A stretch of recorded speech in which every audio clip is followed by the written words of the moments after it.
ಭಗವಂತ, ನಂಗೆ ಗೊತ್ತಿದೆ ನನ್ನ ಮೃತ್ಯು ನಿಮ್ಮ ಕೈಯಲ್ಲೇ ಇದೆ. ಸಾಯಿಸುವ ಮೊದಲು ಈ ಭದ್ರಾಕ್ಷನ ಅಂತಿಮ ಇಚ್ಛೆ ಪೂರ್ತಿ ಮಾಡೋದು ಇಲ್ವಾ ಭಗವಂತ? ಸಾಯುವಾತನ ಅಂತಿಮ ಇಚ್ಛೆಯನ್ನು ಕೇಳಿದ್ದೆ, ಆದರೆ ಒಬ್ಬ ಸತ್ತವನ ಅಂತಿಮ ಇಚ್ಛೆ ಒಂದು ಪ್ರೇತದ ಅಂತಿಮ ಇಚ್ಛೆ. ರಾಧಿ, ಅಣ್ಣನ ಹತ್ರ ನೀನ್ ಅಂತದ್ಯೇನಂದಿ? ಅವ್ನ್ ಹೊರಟೆ ಹೋದ. ಗೊಲ್ಲ, ಇವತ್ತಣ್ಣ ಯಾರನ್ನ ನೋಡಕ್ ಹೋದ್ನೋ ಅವ್ರ ಕಲ್ಪನೆನೂ ನೀನ್ ಮಾಡಕ್ಕಾಗಲ್ಲ. ಒಗಟಾಗಿ ಮಾತಾಡ್ಬೇಡ ರಾಧಿ. ಅವನ್ಗೆ ನನ್ ಮೇಲೆ ಮತ್ತೆ ಕೋಪ ಬಂದಿಲ್ಲ ತಾನೆ? ಗೊಲ್ಲ, ಅಣ್ಣ ನಿನ್ ಮೇಲೆ ಕೋಪ ಮಾಡ್ಕೊಂಡ್ರೆ ಅವನು ಶಂಕರನ್ನ ನೋಡಕ್ ಯಾಕೆ ಹೋಗ್ತಾನೆ? ಶಂಕರನ್ನ ಅಂದ್ರೆ ಅಣ್ಣ ಶಂಕರನ್ ನೋಡಕ್ ಹೋಗಿದಾನ? ಹಾಗಲ್ಲ. ಆದ್ರೆ ಯಾಕೆ? ಯಾಕಂದ್ರೆ ನಾನೇ ಅವನಿಗೆ ಹೇಳಿದಲ್ವಾ, ಆ ಶಂಕರನಿಂದಾನೆ ಬೃಂದಾವನ ವಾಸಿಗಳ ಸಂಕಟ ದೂರ ಆಗಿದ್ದಲ್ವಾ. ಈಗ ನನ್ನನ್ನ ಹೀಗ್ ನೋಡ್ಬೇಡ ಗೊಲ್ಲ. ನಿಂತರ ನಾನು ನಿಂಗೆ ಸುಳ್ಳು ಹೇಳೋಕ್ಕಾಗಲ್ಲ.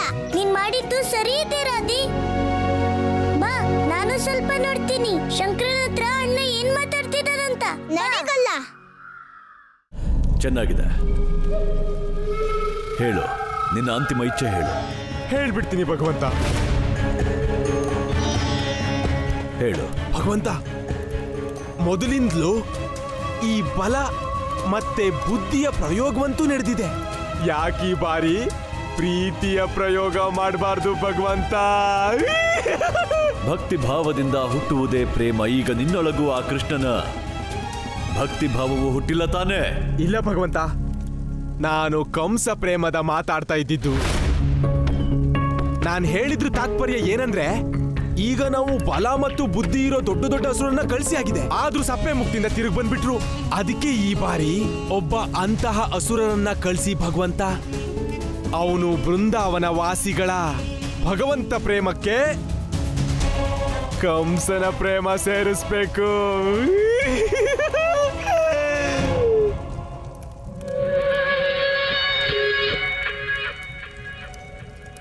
ಪ್ರೇತಕ್ಕೆ ತಿಳಿದಂತ ಪ್ರೇಮವಿದು.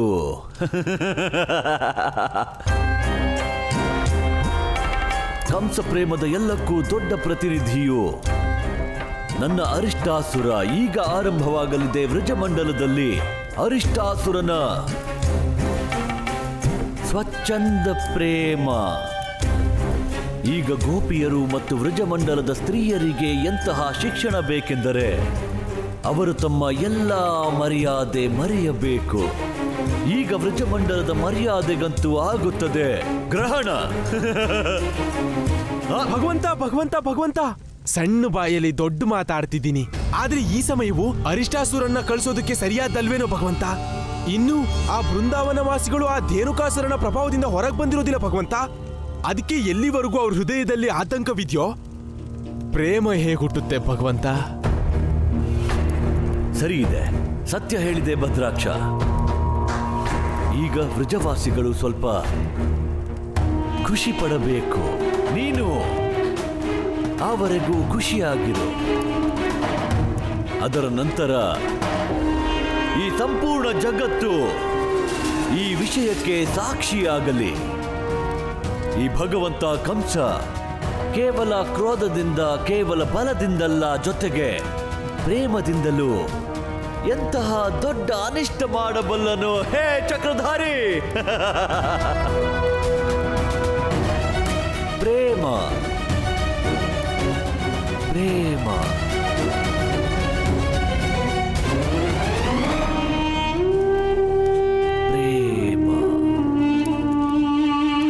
ಶಂಕರ, ನೀನು ವೃಜವಾಸಿಗಳ ಪ್ರಾಣ ಕಾಪಾಡಿ ನಮಗೆಲ್ಲ ಏನು ಉಪಕಾರ ಮಾಡಿದ್ಯೋ ಅದಕ್ಕಾಗಿ ನಾವು ಯಾವಾಗ್ಲೂ ನಿನ್ಗೆ ಆಭಾರಿಯಾಗಿರ್ತೀವಿ. ಇವತ್ತಿಂದ ನಾನು ರಾಧೆ ಕೃಷ್ಣನ್ಗಷ್ಟೇ ಅಲ್ಲ, ನಿನ್ಗೂ ಅಣ್ಣ ಆಗಿರ್ತೀನಿ. ಅದು ಅಲ್ದೆ ನನ್ ಯಾರಿಗೂ ಲಾಡು ತಿನ್ಸೋದೇ ಇಲ್ಲ, ಆದ್ರೆ ನಾನ್ ನಿನಗ್ ಲಾಡು ತಿನ್ನಿಸ್ತೀನಿ. ಅದ್ರಿಂದ ನೀನು ಶಕ್ತಿಶಾಲಿ ಆಗ್ತೀಯ. ತಗೋ, ತಿನ್ನು. ಲಾಡು ತಿನ್ಸೋದೇನು ಸರಿ ಅಣ್ಣ, ಆದ್ರೆ ಈ ಶಂಕರನ್ ಮುಂದೆ ನಿನ್ನ ಗದೆ ತಿರ್ಗ್ಸೋದಿಕ್ ಹೋಗ್ಬೇಡ. ಹಾ ಅಣ್ಣ, ಯಾಕಂದ್ರೆ ಕೃಷ್ಣನ್ ತರ ಶಂಕರಂಗೂ ನಿಮ್ ಗದೆನ ಎತ್ತಕ್ಕಾಗೋದಿಲ್ಲ. ಈಗ ನೀವು ಜಗಳ ಮಾಡೋದಾದ್ರೆ ಬೇರೆ ಕಡೆ ಹೋಗಿ ಜಗಳ ಮಾಡಿ. ಯಾಕಂದ್ರೆ ನಾನಿಲ್ಲಿ ಶಂಕರನ್ ಹತ್ರ ಏನೋ ಮುಖ್ಯವಾದ ವಿಷಯ ಮಾತಾಡ್ಬೇಕು. ಆದ್ರೆ ನಾನು ನಿನ್ನ ಕರೆಯೋದಕ್ ಬಂದಿದ್ದು. ಇಲ್ಲ ಕೃಷ್ಣ, ನೀವಿಬ್ರು ಮನೆಗೆ ಹೋಗಿ. ನಾನಿಲ್ಲೇ ಶಂಕರನ್ ಜೊತೆ ಇರ್ತೀನಿ. ಆಗ್ಲಿ ಅಣ್ಣ. ನಡಿ ರಾಧಿ, ನೀನ್ ಹೋಗೋಗಲ್ಲ. ಯಾಕಂದ್ರೆ ನಾನು ನನ್ನನೆಗೆ ಹೋಗ್ತೀನಿ. ಈ ರಾಧಿ ಇವಾಗೇನೋ ಹೋಗ್ತಿದ್ದಾಳೆ, ಆದ್ರೆ ಆಮೇಲೆ ಕೃಷ್ಣ ಕೃಷ್ಣ ಅಂತ ನನ್ನ ಹಿಂದೆನೆ ಬರ್ತಾಳೆ. ಯಶೋಧೆ, ಜಗತ್ನಲ್ಲಿ ಪ್ರತಿಯೊಂದು ಅಧರ್ಮ ಮತ್ತೆ ಪಾಪಕ್ಕೆ ಶಿಕ್ಷೆ ಇದೆ. ಆದ್ರೆ ನಾವು ಕೃಷ್ಣನ್ ಜೊತೆ ನಡ್ಕೊಂಡಿದ್ದಕ್ಕೆ ಅದಕ್ಕೆ ಯಾವ ಪ್ರಾಯಶ್ಚಿತ್ತನೂ ಇಲ್ಲ. ನಂದರಾಜ ಕೆಟ್ಟ ಮಗ ಇರ್ತಾನೆ ಅಂತ ಕೇಳಿದ್ದೆ, ಆದ್ರೆ ಇವತ್ತೊಬ್ಬ ತಾಯಿ ಕೆಟ್ಟ ತಾಯಿ ಆದ್ಲು. ನಾನೇ ಸ್ವತಃ ನನ್ನ ಕಣ್ಣನ ಅಧರ್ಮಿ ಕಂಸನ ಅಧರ್ಮ ಲೋಕ ಮಥುರೆ ಕರ್ಕೊಂಡು ಹೋಗ್ತಿದ್ದೆ. ನನ್ನ ಪಾಪಕ್ಕೆ ಯಾವ ಕ್ಷಮೆನೂ ಇಲ್ಲ ನಂದರಾಜ, ಯಾವ ಕ್ಷಮೆನೂ ಇಲ್ಲ. ಅಮ್ಮ, ಅಪ್ಪ, ನೀವು ಹೀಗೆಲ್ಲ ಯಾಕೆ ಮಾತಾಡ್ತಿದ್ದೀರಾ? ಇದ್ರಲ್ಲಿ ನಿಮ್ ತಪ್ಪೇನೂ ಇಲ್ಲ. ಇದೆಲ್ಲಾನು ಆ ಧೇನುಕಾಸುರನ ದುಷ್ಟ ಶಕ್ತಿಯಿಂದ ಆಗಿದ್ದು. ಕೃಷ್ಣ, ಒಬ್ಬ ತಂದೆ ಪುತ್ರನ ಭಾಗ್ಯ ನಿರ್ಮಾಣ ಮಾಡಬೇಕು. ಅವನಿಗೆ ಧರ್ಮದ ದಾರಿ ತೋರಿಸ್ತಾನೆ. ಆದ್ರೆ ನಾನು ನಿನಗೆ ಅಧರ್ಮದ ದಾರಿ ತೋರಿಸ್ದೆ. ನಾನು ಮಾಡಿರೋ ಪಾಪಕ್ಕೆ ಅದಕ್ಕೆ ಯಾವ ಕ್ಷಮೆನೂ ಇಲ್ಲ. ನನಗೆ ಬದುಕೋದಕ್ಕೆ ಯಾವ ಅಧಿಕಾರನೂ ಇಲ್ಲ ಕೃಷ್ಣ, ಯಾವ ಅಧಿಕಾರನೂ ಇಲ್ಲ. ಅಪ್ಪ, ನಿಮ್ಮಿಂದ ತಪ್ಪಾಗಿದೆ ಅಂತ ನಿಮ್ಗೆ ಅನ್ನಿಸ್ತಾ ಇದ್ರಿ? ಆ ತಪ್ಪಿಗೆ ಶಿಕ್ಷೆ ಅಲ್ಲ, ಅದನ್ನ ತಿದ್ಕೊಳ್ಳೋ ಅವಕಾಶ ಕೊಡ್ಬೇಕು. ಅದನ್ ಮಾಡೋದಿಕ್ಕೇನೆ ಕಾಮಧೇನು ತಾಯಿ ಬಂದಿದ್ದು.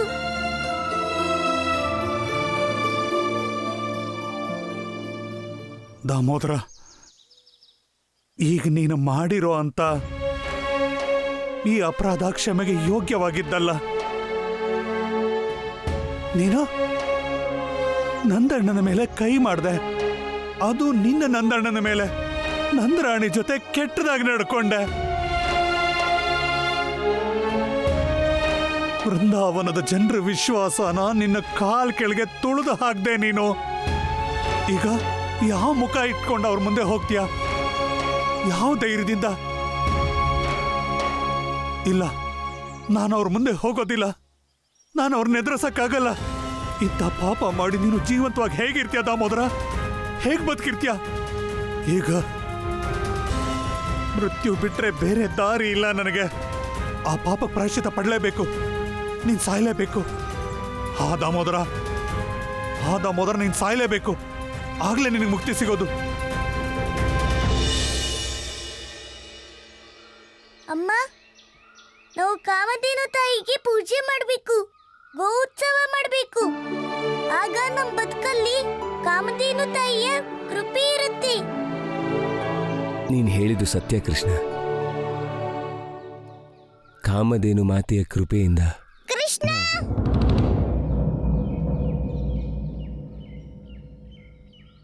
ನನ್ ಗೊತ್ತಿತ್ತು ಈ ತಲೆ ಹರಟೆ ರಾಧಿ ಎಲ್ಲಿಗೋದ್ರು ಮತ್ತೆ ನನ್ನ ಹತ್ರನೇ ಬರ್ತಾಳೆ.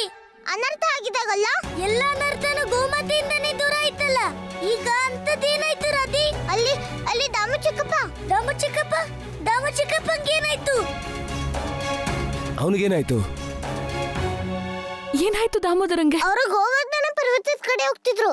ಅವ್ರ ಜೀವನ ಕಳ್ಕೊಳ್ಳೋ ವಿಷಯದ ಬಗ್ಗೆ ಮಾತಾಡ್ತಿದ್ರು. ಏನು?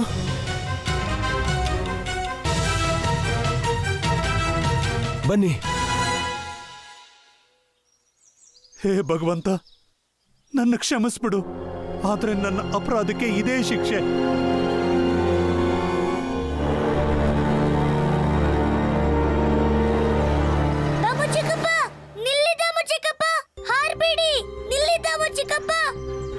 ನೀವು ಮಾಡಕ್ ಹೊರಟಿರೋದು ಅದು ತುಂಬಾ ದೊಡ್ಡ ಅಪರಾಧ. ಇಲ್ಲ ಕೃಷ್ಣ, ನಾನ್ ತಡಿಯಕ್ ಹೋಗ್ಬೇಡ. ನಾನ್ ದುಷ್ಟ, ಪಾಪಿ, ಅಧರ್ಮಿ. ನಾನು ನಂದಣ್ಣನ ಮೇಲೆ ಕೈ ಮಾಡ್ಬಿಟ್ಟೆ. ನಂದರಾಣಿ ಜೊತೆ ದುರ್ವ್ಯವಹಾರ ಮಾಡ್ದೆ, ನಿನ್ ಜೊತೆ ದುರ್ವ್ಯವಹಾರ ಮಾಡ್ದೆ. ಇದಕ್ಕಿಂತ ದೊಡ್ಡ ಅಪರಾಧ ಇನ್ನೇನಿದೆ ಕೃಷ್ಣ? ದಾಮೋದರ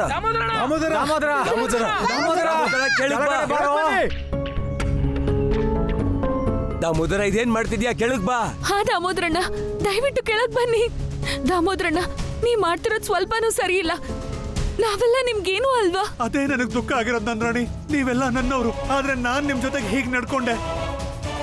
ನನ್ನ ನಡತೆಗೆ ಯಾವ ಕ್ಷಮೆನೂ ಇಲ್ಲ ನಂದರಾಣಿ. ದಾಮು ಚಿಕ್ಕಪ್ಪ, ನೀವೇನು ಹೇಳ್ತಿದ್ದೀರಾ? ನಿಮ್ಮನ್ನ ಎಲ್ಲರೂ ಕ್ಷಮಿಸಿದ್ದಾರೆ. ದಯವಿಟ್ಟು ಕೆಳಗ್ ಬನ್ನಿ. ಇವತ್ತಿಂದ ನಿಮ್ಮನ್ನ ಯಾರು ಮರುಗುಳಿ ಅನ್ನಲ್ಲ. ರಾಧೆ ಪುಟ್ಟಿ, ನನಗಿಂತ ಮರುಗುಳಿ ಇನ್ಯಾರಿದ್ದಾರೆ? ನಿನಗ್ ಗೊತ್ತಿಲ್ಲ ರಾಧೆ ಪುಟ್ಟಿ, ನಾನೆಷ್ಟು ದೊಡ್ಡ ಅಪರಾಧ ಮಾಡಿದೆ ಅಂತ. ದಾಮೋದರ, ನೀನ್ ಯಾವ ಅಪರಾಧನೂ ಮಾಡಿಲ್ಲ, ಮತ್ ನಾವು ನಿನ್ನ ಕ್ಷಮಿಸಿದೀವಿ. ನೀನ್ ಮೊದ್ಲು ಕೆಳಗ್ ಬಾ. ನಂದಣ್ಣ, ನೀವೇನೋ ಕ್ಷಮಿಸ್ತೀರಿ, ನೀವು ಮಹಾತ್ಮರು. ಆದ್ರೆ ನನ್ನನ್ನು ನಾನು ಹೇಗೆ ಕ್ಷಮಿಸ್ಕೊಳ್ಳಿ? ನಾನು ಕೇವಲ ನಿಮ್ ಜೊತೆ ಅಲ್ಲ, ಎಲ್ಲ ವೃಂದಾವನದ ಜನರ ಜೊತೆ ಕೆಟ್ಟ ರೀತಿಯಲ್ಲಿ ನಡ್ಕೊಂಡೆ. ಇಲ್ಲ ನಂದಣ್ಣ, ನನಗೆ ಜೀವಂತವಾಗಿರೋಕೆ ಯಾವ ಯೋಗ್ಯತೆನೂ ಇಲ್ಲ. ಇಲ್ಲ ದಾಮು ಚಿಕ್ಕಪ್ಪ, ನಿಮ್ಮಿಂದ ಏನ್ ತಪ್ಪಾಯ್ತು? ಅದಕ್ಕೆ ಕಾರಣ ನೀವಲ್ಲ. ಅದಕ್ಕೆಲ್ಲ ಧೇನುಕಾಸುರನ ದುಷ್ಟ ಶಕ್ತಿನೇ ಕಾರಣ. ಈ ಅಧರ್ಮಕ್ಕೆಲ್ಲ ಕಾರಣ ಆ ಪಾಪಿ ಕಂಸ. ಈ ತಪ್ಪಿಗೆ ಅವನಿಗೆ ಶಿಕ್ಷೆ ಖಂಡಿತ ಸಿಗುತ್ತೆ ಚಿಕ್ಕಪ್ಪ. ಆದ್ರೆ ಈಗ ನೀವು ಮಾಡ್ತಿದ್ದೀರಲ್ಲ, ಅದರ ಶಿಕ್ಷೆ, ಅದರ ನೋವು ಎಲ್ಲ ವೃಂದಾವನ ಜನರಿಗೆ ಸಿಗುತ್ತೆ.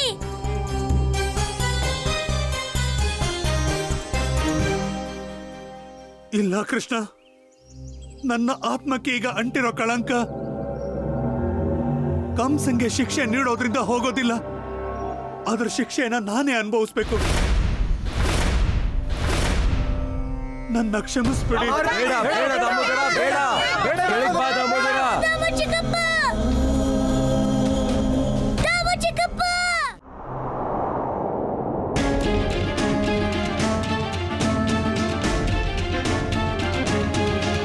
ತುಳಸಿ ಮಾತಿ, ಯಾವ ತಪ್ಪು ಮಾಡ್ತೀರೋ? ನನ್ನ ದಾಮು ಚಿಕ್ಕಪ್ಪನ ಜೀವನ ನೀವೇ ಕಾಪಾಡಬೇಕು.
ಕೃಷ್ಣ, ನೀನು ಸ್ವರ್ಗದಲ್ಲೂ ಇದ್ದೀಯಾ? ಇಲ್ಲ ದಾಮು ಚಿಕ್ಕಪ್ಪ. ಮತ್ತೆ ಸತ್ ಮೇಲೂ ನೀನ್ ಹೇಗ್ ಕಾಣಿಸ್ತಿದ್ಯಾ? ಯಾಕಂದ್ರೆ ನೀವು ಬದುಕೇ ಇದ್ದೀರಾ, ನಿಮ್ಗೆ ಏನೂ ಆಗಿಲ್ಲ.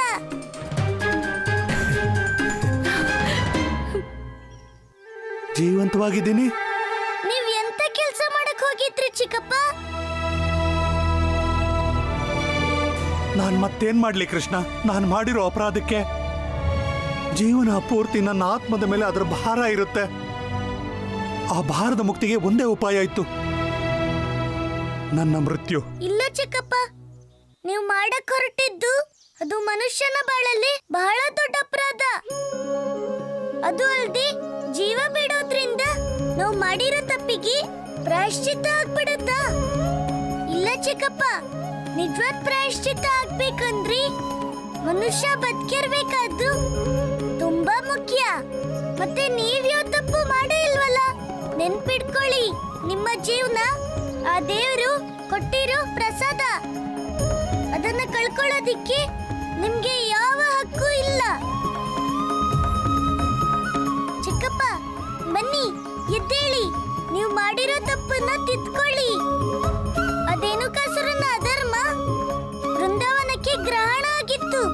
ಮತ್ತೆ ಪೂಜೆ ಪುನಸ್ಕಾರ ಧಾರ್ಮಿಕ ಕೆಲಸಗಳನ್ನ ಶುರು ಮಾಡಬೇಕು. ಬನ್ನಿ ಚಿಕ್ಕಪ್ಪ, ಗೋ ಉತ್ಸವ ಮಾಡೋದಿಕ್ಕೆ ನಮ್ಗೆ ನೆರವಾಗಿ. ಇದೇ ನಿಮ್ಗೆ ಪ್ರಾಯಶ್ಚಿತ್ತ. ನೀನ್ ಸತ್ಯ ಹೇಳ್ತಿದ್ಯಾ ಕೃಷ್ಣ. ಇವತ್ತು ನೀನ್ ಇಲ್ದಿದ್ರೆ ನನಗೇನಾಗ್ತಿತ್ತೋ? ನನ್ನ ಜೀವನ ಕಳ್ಕೊಂಡು ನಾನು ಇನ್ನೊಂದು ಅಪರಾಧ ಮಾಡ್ತಿದ್ದೆ. ನೀನ್ ಅಪರಾಧ ಮಾಡದೇ ಇರೋ ಹಾಗೆ ನನ್ನ ಕಾಪಾಡ್ದೆ ಕೃಷ್ಣ. ದಾಮೋದರ, ಪ್ರಭುವಿನ ಕೃಪೆಯಿಂದ ನೀನು ಉಳ್ಕೊಂಡೆ. ಹೌದು. ಆದ್ರೆ ನಿನಗೆ ಇದರ ಶಿಕ್ಷೆ ಖಂಡಿತ ಸಿಗುತ್ತೆ. ಗೋ ಉತ್ಸವದ ಎಲ್ಲಾ ಸಿದ್ಧತೆನೂ ನೀನೇ ಮಾಡ್ಬೇಕು.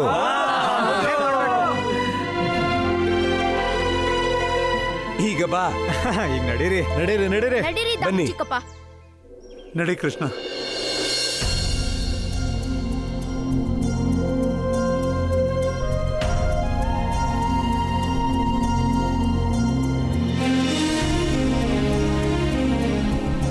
ಅಮ್ಮ, ನೀನ್ ಸ್ವಲ್ಪನೂ ಚಿಂತೆ ಮಾಡಬೇಡ.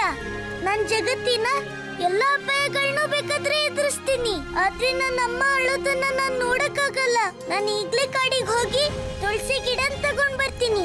ಅಂಗಳದಲ್ಲಿ ಮತ್ತೆ ತುಳಸಿ ಗಿಡ ನೆಡೋಣ.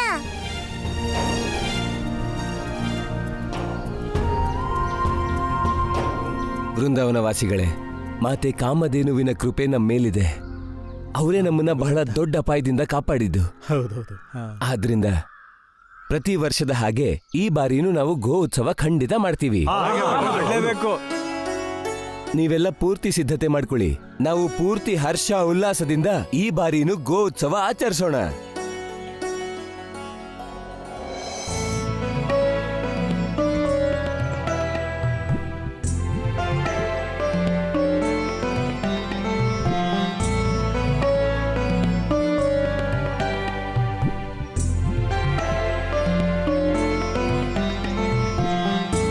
ತುಳಸಿ ಮಾತೆ, ಇವತ್ ನಾನ್ ನಿನ್ನ ಒಪ್ಪಿಗೆಯಿಂದ ನನ್ನ ಜೊತೆ ಕರ್ಕೊಂಡು ಹೋಗ್ತೀನಿ.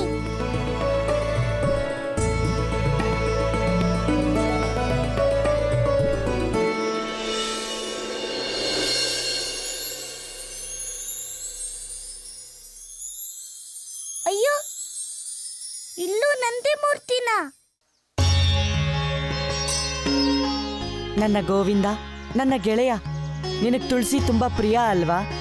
ಈಗ ತುಳಸಿ ಮಾತೆ ಯಾವಾಗ್ಲೂ ನಿನ್ ಜೊತೆ ಇರ್ತಾಳೆ. ಸುಧಾಮ,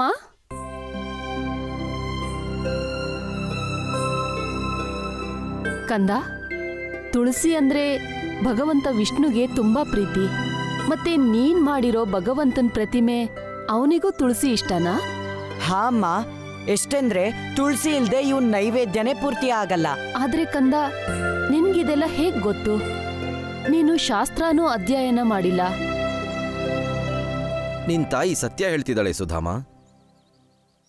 ನೀನು ಒಬ್ಬ ಬ್ರಾಹ್ಮಣನ ಮಗ.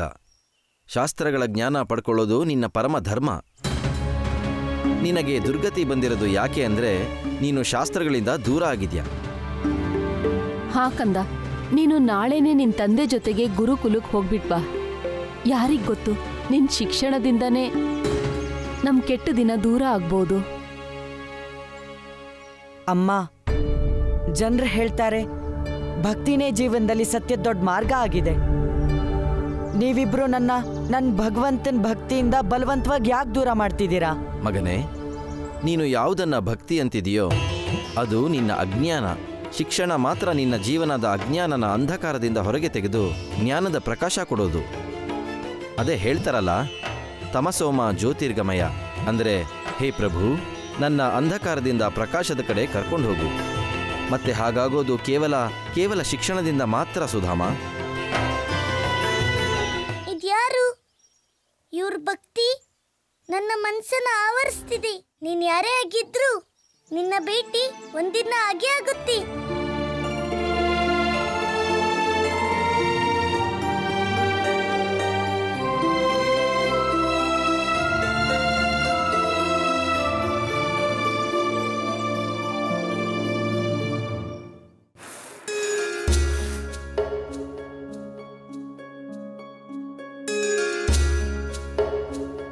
ಅಮ್ಮ, ಗೋವಿಂದನ್ ಪೂಜೆ ಮಾಡಿ ನಾನೇನಾದ್ರೂ ಪಾಪ ಮಾಡಿದ್ನಾ? ಜನರೆಲ್ಲ ನನ್ನ ಭಕ್ತಿ ಮೇಲೆ ಸಂದೇಹ ಪಡ್ತಾರೆ. ಅಪ್ಪಂಗಂತೂ ಇದು ಸ್ವಲ್ಪನೂ ಇಷ್ಟ ಇಲ್ಲ. ಅಷ್ಟೇ ಅಲ್ಲ, ನಿನಗೂ ನನ್ನ ಮಾತು ಅಸತ್ಯ ಅನ್ಸುತ್ತೆ.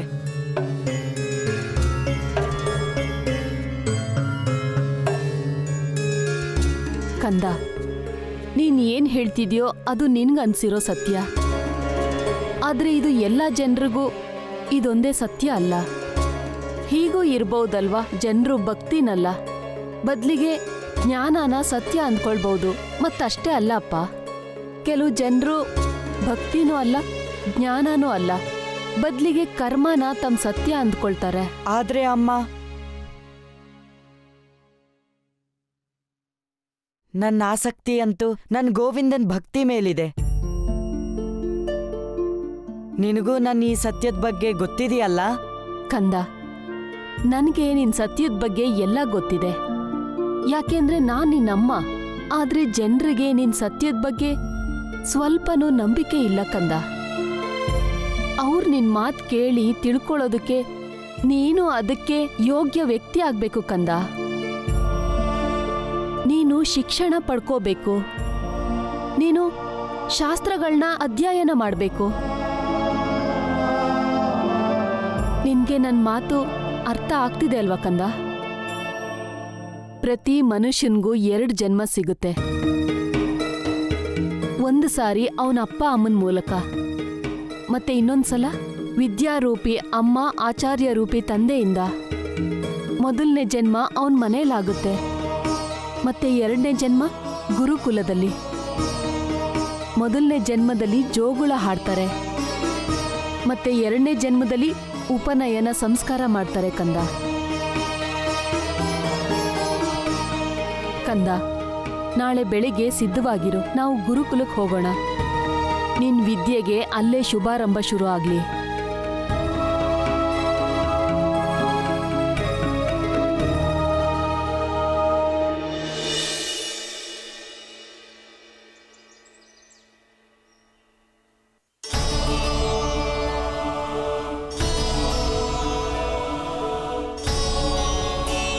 ಪ್ರಣಾಮ ತುಳಸಿ ಮಾತಿ.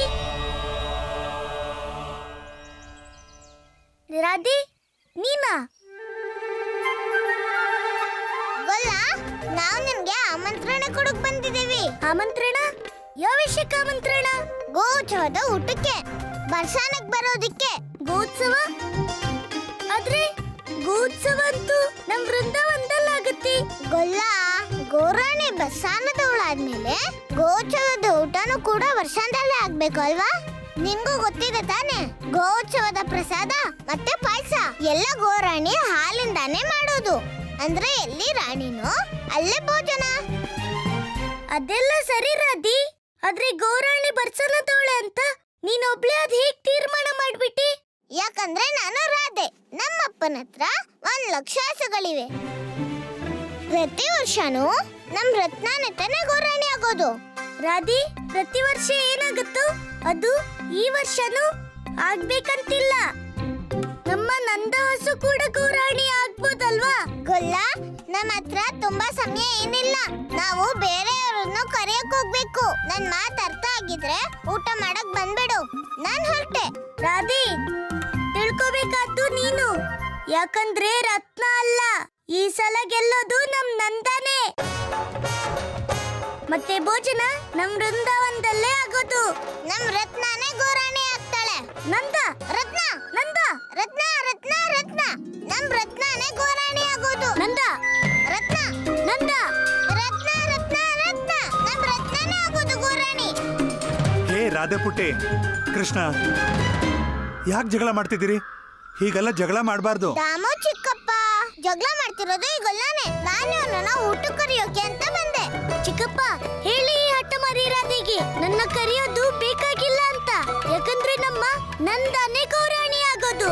ರತ್ನ, ನಂದ. ಶಾಂತಿ ಶಾಂತಿ ಶಾಂತಿ. ನಂದಾನೂ ಅಲ್ಲ ರತ್ನನೂ ಅಲ್ಲ. ನನ್ನ ಹತ್ರ ಬೇರೆ ಒಂದು ಉಪಾಯ ಇದೆ ನೋಡಿ. ಈಗ ಯಾರ ಹಸು ಹೆಚ್ಚು ಹಾಲು ಕೊಡ್ತಾಳೋ ಅವರ ಹಸುನೇ ಗೋಮಾತೆ ಆಗೋದು. ಈಗ ಹೇಳಿ, ನಿಮ್ಮಿಬ್ರಿಗೂ ಒಪ್ಕೆನಾ? ಚಿಕ್ಕಪ್ಪ, ನಮ್ ರತ್ನ ಹಸು ಅಂತ ಗೋರಾಣಿ ಸಾಕೋಕೆ ಹುಟ್ಟಿರೋದು. ಸರಿ, ಹಾಗಾದ್ರೆ ಒಪ್ಪಿಗೆ ಅಂದ್ಮೇಲೆ ಬನ್ನಿ ಪ್ರತಿಸ್ಪರ್ಧೆಗೆ ಸಿದ್ಧತೆ ಆರಂಭ ಮಾಡೋಣ. ನೋಡೋಣ ಯಾರ ಹಸು ಎಷ್ಟು ಹಾಲು ಕೊಡುತ್ತೆ. ಹಾ, ಬನ್ನಿ. ತಲಹರಟೆ ಕೃಷ್ಣ, ನೀನ್ ನನ್ನ ಜೊತೆ ಪೈಪೋಟಿಗೆ ಒಪ್ಕೊಂಡಿದ್ದು ಸರಿಯಲ್ಲ. ನೋಡ್ತಿರು, ನಮ್ ರತ್ನ ಹಸುನೇ ಹೆಚ್ಚು ಹಾಲು ಕೊಡ್ತಾಳೆ. ಆಮೇಲೆ ನೀನು ಮುಖ ಮುಚ್ಕೊಂಡ್ ತಿರ್ಗು ಬ್ರಜಮಂಡಲದಲ್ಲಿ. ಹಠಮಾರಿ ರಾಧೆ, ನೋಡ್ತಿರು, ನಮ್ಮ ನಂದ ಹಸುನೇ ಹೆಚ್ಚು ಹಾಲು ಕೊಡೋದು. ಆಮೇಲೆ ನೋಡ್ತಾ ಇರು, ನಿನ್ಗಿರೋ ಕೊಬ್ಬು ಹಂಗೆ ಕರ್ಗೋಗ್ಬಿಡತ್ತೆ. ಓಹೋ, ಹಾಗಾದ್ರೆ ಇವನೇನ ನಿನ್ ಮಗ? ಹಾ ಆಚಾರ್ಯರೇ, ಇವನ್ ನನ್ನ ಜ್ಯೇಷ್ಠ ಪುತ್ರ ಸುಧಾಮ. ನಿಮ್ಮ ಹತ್ರ ಬೇಡ್ಕೋತೀನಿ, ನೀವು ನನ್ನ ಮಗನಿಗೆ ಉಪನಯನ ಸಂಸ್ಕಾರ ಮಾಡಿ ಇವನಿಗೆ ನಿಮ್ಮ ಗುರುಕುಲದಲ್ಲಿ ಸ್ಥಾನ ನೀಡಿ. ಇವನಿಗೆ ಪುರೋಹಿತ ಆಗೋದಕ್ಕೆ ಪ್ರಾಥಮಿಕ ಶಿಕ್ಷಣ ನೀಡಿ. ಹಾ ಆಚಾರ್ಯರೇ, ನೀವು ನಮ್ಮ ಮಗನ ಶಿಷ್ಯನಾಗಿ ಸ್ವೀಕಾರ ಮಾಡಿ.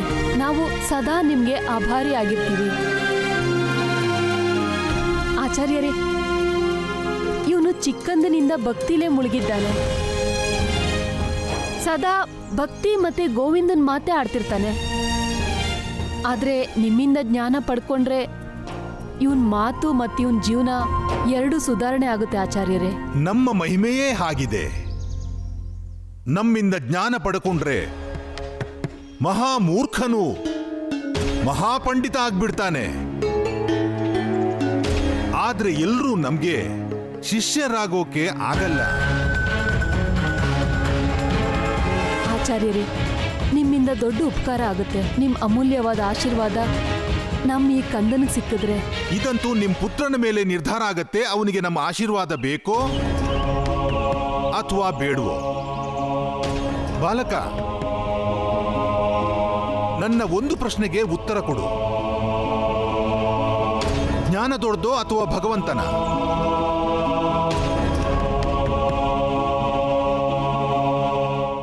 ಆಚಾರ್ಯರೇ, ಇದ್ರ ಉತ್ತರ ಅಂತೂ ತುಂಬಾ ಸರಳವಾಗಿದೆ. ಭಗವಂತನೇ ದೊಡ್ಡವನು. ಅದಕ್ಕಿಂತ ದೊಡ್ಡದು ಇನ್ನೇನಿರೋಕ್ ಸಾಧ್ಯ?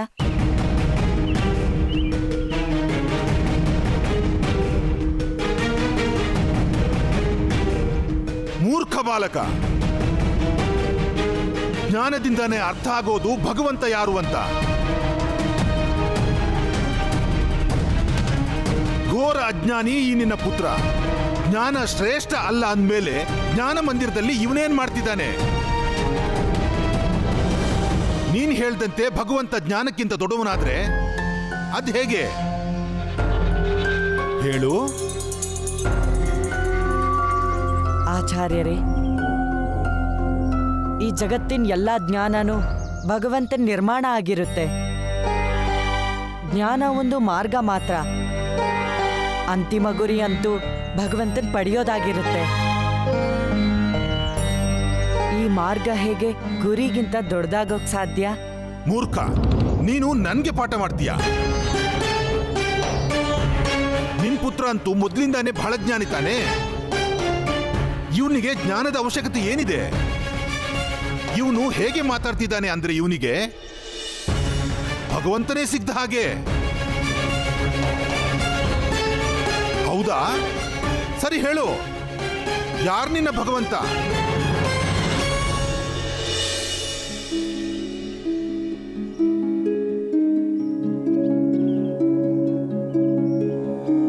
ನನ್ ಭಗವಂತ ಕೇವಲ ಒಬ್ನೇ, ನನ್ ಗೋವಿಂದ.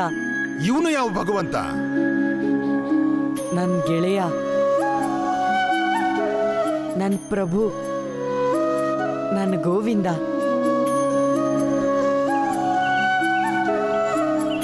ಈ ಜಗತ್ತಿಂದ ಅಧರ್ಮನ ನಾಶ ಮಾಡೋಕಂತ, ತನ್ನ ಭಕ್ತರನ್ನ ಉದ್ಧಾರ ಮಾಡೋಕಂತ ಈ ಭೂಮಿಯಲ್ಲಿ ಅವತಾರ ಎತ್ತಿದ್ದಾನೆ.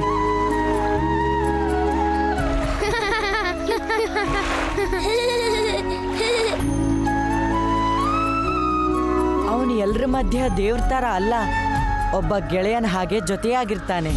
ಅಣ್ಣ, ನಾವು ನಮ್ ಗೋಮಾತೆಗೆ ಎಷ್ಟು ಸೇವೆ ಮಾಡ್ಬೇಕಂದ್ರಿ ಅವಳಿ ಹೆಚ್ಚು ಹಾಲು ಕೊಡ್ಬೇಕು. ಆ ಪರ್ಸಾನದಲ್ಲಿರೋ ಹಠಮಾರಿ ರಾಧೆಯ ಗೋಮಾತೆಗೆ ಸೋಲಾಗ್ಬೇಕು. ನಾನ್ ಸಿದ್ಧವಾಗಿದ್ದೀನಿ ಕೃಷ್ಣ. ನಾನು ಇವತ್ತಿನಿಂದಾನೇ ನಮ್ ಗೋಮಾತೆಗೆ ನಾನ್ ತಿನ್ನೋ ಶಕ್ತಿಶಾಲಿ ಲಾಡು ತಿನ್ನಿಸ್ತೀನಿ. ಅವನ್ ಜೀವಿಗಳ ಮಧ್ಯೆ ಯಾವ ಭೇದಾನೂ ಮಾಡಲ್ಲ. ಮನುಷ್ಯರಲ್ದೆ ಪಶುಗಳನ್ನು ಎಷ್ಟು ಪ್ರೀತಿಸ್ತಾನಂದ್ರೆ ಅವರನ್ನ ಮಾತೆ ಅಂತ ಕರೀತಾನೆ.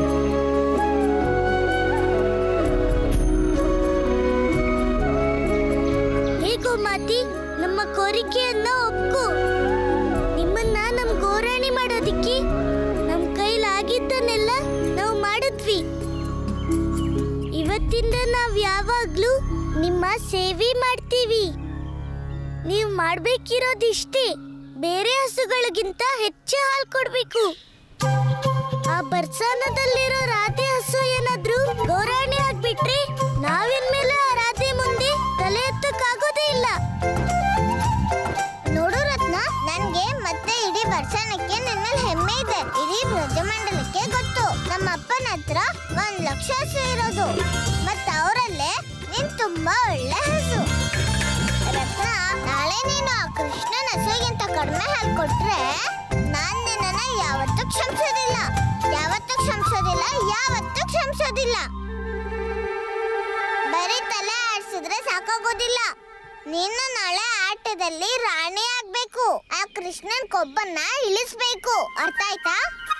ನೀನ್ ಅವಳಿಗೆ ಬುದ್ಧಿ ಹೇಳ್ತಾ ಇದೀಯೋ ಬೈತಾ ಇದೀಯೋ? ಅಮ್ಮ, ನಾನು ಇವಳಿಗೆ ಬೈತಾ ಇಲ್ಲ, ಬಿಡಿಸ್ ಹೇಳ್ತಾ ಇದ್ದೀನಿ. ನಾಳೆ ಇವಳು ತುಂಬಾ ಹಾಲು ಕೊಡ್ಲಿ ಅಂತ. ನೋಡ್ದ ಅಮ್ಮ, ರತ್ನಂಗೆ ಗೊತ್ತಾಯ್ತು. ಇವಳು ನಾಳೆ ತುಂಬಾ ಹಾಲು ಕೊಡ್ತೀನಿ ಅಂತಿದ್ದಾಳೆ. ಆ ಕೃಷ್ಣನ್ ಜಂಬೆ ಎಲ್ಲ ಚೂರ್ ಚೂರಾಗೋಗುತ್ತೆ. ಮಗಳೇ, ಇವಳು ಹಾಲು ಕೊಡೋ ಮಾತಾಡ್ತಿಲ್ಲ. ಇವಳು ಹೇಳ್ತಿರೋದು ಮೊದ್ಲು ತಿನ್ನಕ್ಕೇನಾದ್ರೂ ಕೊಡು, ಆಮೇಲೆ ಹಾಲಿನ ವಿಷಯ ಹೇಳು ಅಂತ. ತಿಳಿತಾ? ಹಾ ಸರಿ ಬಿಡಮ್ಮ, ನೀನೇ ಅವಳಿಗೆ ತಿನ್ನೋಕೇನಾದ್ರೂ ಕೊಡು. ನನಗೆ ತುಂಬಾ ಚೆನ್ನಾಗ್ ಗೊತ್ತು ನೀನು 1 ಲಕ್ಷ ಹಸುಗಳಲ್ಲಿ ಈ ರತ್ನನ್ನೇ ತುಂಬಾ ಪ್ರೀತಿ ಮಾಡ್ತೀಯ ಅಂತ. ನನ್ಗಿಂತಾನು ಹೆಚ್ಚು. ಮಗಳೇ, ನನಗ್ ನನ್ ಪ್ರಾಣಕ್ಕಿಂತನೂ ಹೆಚ್ಚು ನಿನ್ ಮೇಲೆ ಪ್ರೀತಿ ಇದೆ. ಅಮ್ಮ, ನಾಳೆ ಆಗೋಲ್ಲ ಏನ್ ಮಾಡ್ತಾನೆ ಅಂತ ನಾನು ನೋಡೇ ಬಿಡ್ತೀನಿ. ಗೆಳೆಯರಿ, ನಮ್ಮ ಹಸುಗಿ ಮಾತ್ ಬರೋದಿಲ್ಲ, ಆದ್ರೆ ನಮ್ ಪ್ರೀತಿಯ ಮಾತನ್ನ ಇವಳು ಖಂಡಿತ ಅರ್ಥ ಮಾಡ್ಕೋತಾಳೆ. ಇವಳ ಹೃದಯನ ತಲುಪೋದಿಕ್ಕೆ ಇದು ಒಂದೇ ದಾರಿ ಇರೋದು. ಈಗ ನಮ್ಮ ಪ್ರೀತಿನಿ ನಮ್ ಗೋಮಾತೆನ ಗೌರಾಣಿ ಮಾಡಕ್ಕಾಗದು.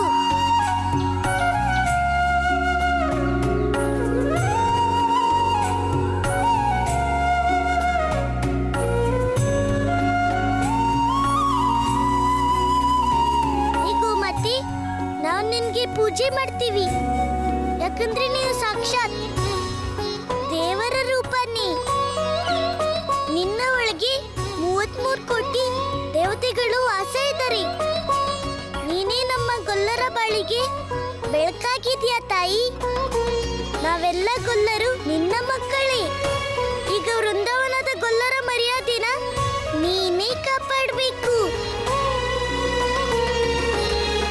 ಗೋಮಾತೆ, ಆಶೀರ್ವಾದ ಮಾಡು.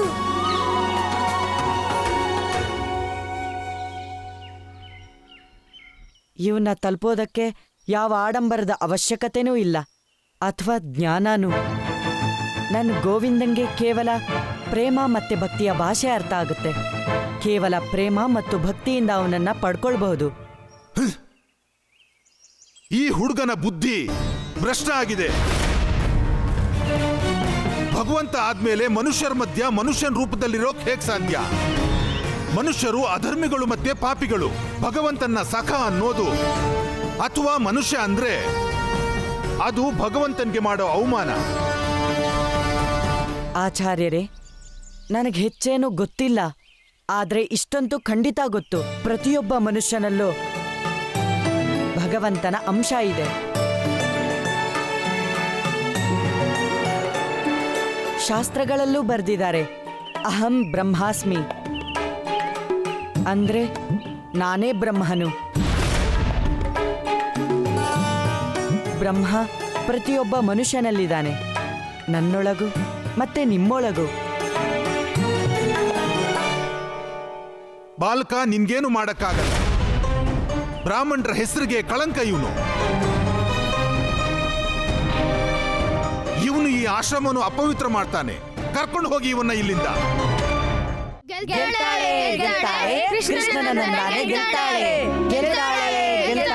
ಕೃಷ್ಣನ ಗೆಲ್ತಾಳೆ. ಗೆಲ್ತಾಳೆ ಗೆಲ್ತಾಳೆ ನಮ್ ರಾಧೆ ಇರುತ್ತಾಳೆ, ಗೆಲ್ತಾಳೆ. ಗೆಲ್ತಾಳೆ ಗೆಲ್ತಾಳೆ ಕೃಷ್ಣನ ನಂದನೆ ಗೆಲ್ತಾಳೆ. ಗೆಲ್ತಾಳೆ ಗೆಲ್ತಾಳೆ ಗೆಲ್ತಾಳೆ ಗೆಲ್ತಾಳೆ ನಮ್ ರಾಧೆ ಇರುತ್ತಾಳೆ, ಗೆಲ್ತಾಳೆ.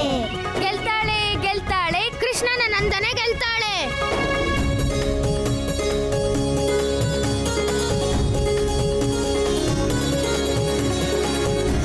ಗೆಲ್ತಾಳೆ ಗೆಲ್ತಾಳೆ ಗೆಲ್ತಾಳೆ ಕೃಷ್ಣನ ನಂದನೆ ಗೆಲ್ತಾಳೆ. ರಾಧೆ ನನ್ ಮಾತ್ ಕೇಳು. ಗೊಲ್ಲ, ಈ ರಾಧೆಗೆ ಕೇಳೋದು ಸೋಲೋದು ಅಲ್ಲ, ನನಗೆ ಗೆಲ್ಲೋದ್ ಮಾತ್ರ ಗೊತ್ತು. ಈಗ್ಲೂ ಸಮಯ ಇದೆ, ನಿನ್ ರತ್ನನ ಕರ್ಕೊಂಡು ಹೋಗ್ಬಿಡು. ಈ ಸಲ ನಿನ್ ರತ್ನ ಅಲ್ಲ, ಬದ್ಲಿಗೆ ನಮ್ ನಂದನೆ ಗೆಲ್ಲೋದು. ಗೊಲ್ಲ, ನಾನ್ ಹೇಳೋ ಮಾತನ್ನು ಕೇಳು. ನಿನಗೆ ಕನ್ಸೆ ಕಾಣ್ಬೇಕು ಅಂದ್ರೆ ಮನೆಗ್ ಹೋಗು, ಹೋಗಿ ಬೆಣ್ಣೆ ತಿಂದು ಮಲ್ಕೋ. ಕನ್ಸು ಚೆನ್ನಾಗ್ ಬೀಳುತ್ತೆ. ಮರಿರಾದೆ ತಲಾಟೆ ಕೃಷ್ಣ. ಸುಧಾಮ, ಏನಾಗಿದೆ ನಿನ್ಗೆ? ಮನ್ಸಿಗೆ ಏನ್ ಬಂತೋ ಅದನ್ನೆಲ್ಲ ಹೇಳ್ತಿದ್ಯಾ? ನಾನ್ ಹೇಳ್ತಿದ್ದೀನಿ, ಹೋಗಿ ಕ್ಷಮೆ ಕೇಳೋರ್ನ. ಅಮ್ಮ, ನಾನು ಯಾಕೆ ಕ್ಷಮೆ ಕೇಳಲಿ? ನಾನೇನಾದ್ರೂ ತಪ್ಪು ಮಾಡಿದ್ದಿದ್ರೆ ಖಂಡಿತ ಕ್ಷಮೆ ಕೇಳ್ತಿದ್ದೆ. ಆದ್ರೆ ನಾನು ಏನು ಹೇಳಿದ್ನೋ ಅದೇ ನನ್ನ ಸತ್ಯ. ನಿನ್ಗೇನ್ ಗೊತ್ತಿದೆ ಸತ್ಯ ಅಂದ್ರೆ? ನೀನು ಶಾಸ್ತ್ರದ ಅಧ್ಯಯನ ಮಾಡಿದ್ಯಾ? ದಡ್ಡ ನೀನು. ಹೋಗಿ ಕ್ಷಮೆ ಕೇಳು. ನಡಿ ನಡಿ ನೀನು. ಆಚಾರ್ಯರೇ, ನನ್ನ ಮಗನಿಂದ ತಪ್ಪಾಗಿದೆ, ಅವನನ್ನ ಕ್ಷಮಿಸ್ಬಿಡಿ. ನಾನ್ ನಿಮ್ ಕಾಲಕ್ಕೆ ಬೀಳ್ತೀನಿ. ಆಚಾರ್ಯರೇ, ಕ್ಷಮಿಸ್ಬಿಡಿ. ಬೇಡ, ನನ್ನ ಸ್ಪರ್ಶಿಸಬೇಡ ಈ ನಿನ್ನ ಅಪವಿತ್ರ ಕೈಯಿಂದ. ಯಾಕಂದ್ರೆ ತಪ್ಪು ಈ ಬಾಲಕಂದಲ್ಲ, ಬದಲಿಗೆ ನಿಮ್ಮಿಬ್ಬರದ್ದು. ಹಾ ಆಚಾರ್ಯರೇ, ತಪ್ಪು ನಮ್ದೆ. ಕೇವಲ ತಪ್ಪಷ್ಟೇ ಅಲ್ಲ, ನೀವಿಬ್ರು ಪತಿ ಪತ್ನಿ ಸೇರಿ ಅಕ್ಷಮ್ಯ ಅಪರಾಧ ಮಾಡಿದ್ದೀರಿ. ಇದು ನಿಮ್ಮಿಬ್ಬರ ಚಾರಿತ್ರ್ಯ ಗುಣದ ಪ್ರಭಾವನೆ ಇವನಿಗೆ ಇಷ್ಟು ಅಹಂಕಾರ ತುಂಬಿರೋದು. ಅಶುದ್ಧ ಈ ಬ್ರಾಹ್ಮಣ, ಯಾಕಂದ್ರೆ ಇವನ ತಂದೆ ತಾಯಿನೂ ಅಶುದ್ಧನೇ. ನಿಮ್ಮಿಬ್ಬರ ಮಿಲನನೂ ಅಶುದ್ಧನೇ, ನಿಮ್ಮ ಸಂಬಂಧನೂ ಅಪವಿತ್ರನೇ. ಆಚಾರ್ಯರೇ, ನೀವೆಂತ ಮಾತಾಡ್ತಿದ್ದೀರಿ? ಇವನು ಬ್ರಾಹ್ಮಣನ ಪುತ್ರನೇ. ಹಾ, ಇವನು ನಿನ್ನ ಪುತ್ರನೇ, ಮತ್ತೆ ನೀನು ಬ್ರಾಹ್ಮಣನೇ. ಆದ್ರೆ ನಿನ್ನ ಈ ಪತ್ನಿ, ಅವಳು ಬ್ರಾಹ್ಮಣ ಅಲ್ವಲ್ಲ? ಈಗ ನೀನೇ ಹೇಳು, ಒಬ್ಬ ಬ್ರಾಹ್ಮಣ ಪುರುಷ ಮತ್ತೆ ಇಂಥ ಸ್ತ್ರೀ ಬ್ರಾಹ್ಮಣ ಕುಲಕ್ಕೆ ಸೇರ್ದಿದ್ದವಳು, ಇವಳ ಗರ್ಭದಿಂದ ಒಬ್ಬ ಬ್ರಾಹ್ಮಣ ಪುತ್ರ ಹೇಗೆ ಹುಟ್ಟೋಕ್ ಸಾಧ್ಯ ಇದೆ? ಇನ್ನೂ ನಾನು ಹೇಳ್ಬೇಕಾದ ಅವಶ್ಯಕತೆ ಇದೆಯಾ? ಈ ನಿನ್ನ ಪುತ್ರ ಅಶುದ್ಧ ಅಂತ. ಈ ಅಶುದ್ಧ ಬಾಲಕ ಎಂದೂ ಬ್ರಾಹ್ಮಣ ಆಗೋಕ್ ಸಾಧ್ಯ ಇಲ್ಲ. ರಾಧೆ, ಅಷ್ಟ್ ಕೋಪ ಯಾಕೆ ಮಾಡ್ಕೊಳ್ತೀಯ? ಇವನು ನಿನ್ ಕೃಷ್ಣನೇ ಅಲ್ವಾ? ನನ್ ಕೃಷ್ಣ ಆದ್ರೆ ನನ್ ಸೋಲೊಪ್ಕೊಬಿಡ್ಬೇಕಾ? ಕೃಷ್ಣ, ರಾಧೆ, ಕೋಪ ಮಾಡ್ಕೊಳ್ಳೋಂತ ಅಗತ್ಯ ಏನಿಲ್ಲ. ಕಾಯೋ ಸಮಯ ಬೇಗನೆ ಮುಗ್ದು ಬಿಡುತ್ತೆ. ಮತ್ ಈಗ್ಲೇ ಗೊತ್ತಾಗತ್ತೆ ಯಾವ ಗೋಮಾತೆ ಗೋರಾಣೆ ಆಗ್ತಾಳೆ ಅಂತ. ಈಗ ನೋಡು ಹಟ್ಟು ಮರಿ ರಾಧೆ, ನಮ್ ನಂದ ಎಷ್ಟೊಂದು ಹಾಲು ಕೊಡ್ತಾಳೆ. ತಲೆಹಟೆ ಗೊಲ್ಲ, ನೋಡ್ತಾ ಇರು. ನಿನ್ ಹಸು ಎಷ್ಟಾದ್ರೂ ಹಾಲು ಕೊಡ್ಲಿ, ಗೆಲ್ಲೋದು ನನ್ನ ಹಸು ರತ್ನಾನೇ. ದಾಮ, ಹಸಿ ಹುಲ್ಲು ಎಲ್ಲಿದೆ? ನಾವು ನಮ್ಮ ಹಸುಗೆ ಹಸಿ ಹುಲ್ಲು ಕೊಡ್ಬೇಕು. ಅವಳಿಗೆ ಏನೂ ಕಡಿಮೆ ಆಗ್ಬಾರ್ದು. ಹೌದಣ್ಣ.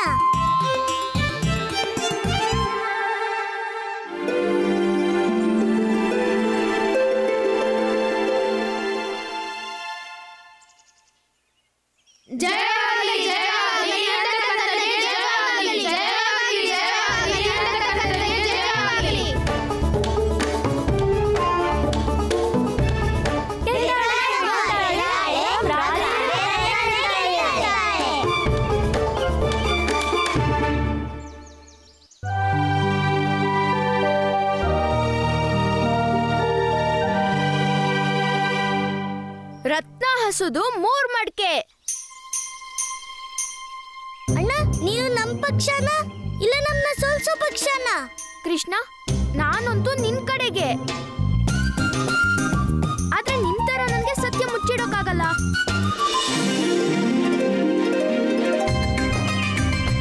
ಆದ್ರೆ ಗೆಲ್ಲೋದಂತೂ ನಾವೇ. ಅಣ್ಣ, ಮತ್ ನೀನು ನನಗಣ್ಣ ಅಲ್ವಾ? ಇಲ್ಲ ಇಲ್ಲ, ನನ್ ಮಾತಿನ ಅರ್ಥ ಏನಂದ್ರೆ ನಾನ್ ಈಗ್ಲೇ ಹೋಗಿ ಹಾಲಿನ ಮಡ್ಕೆ ತರ್ತೀನಿ.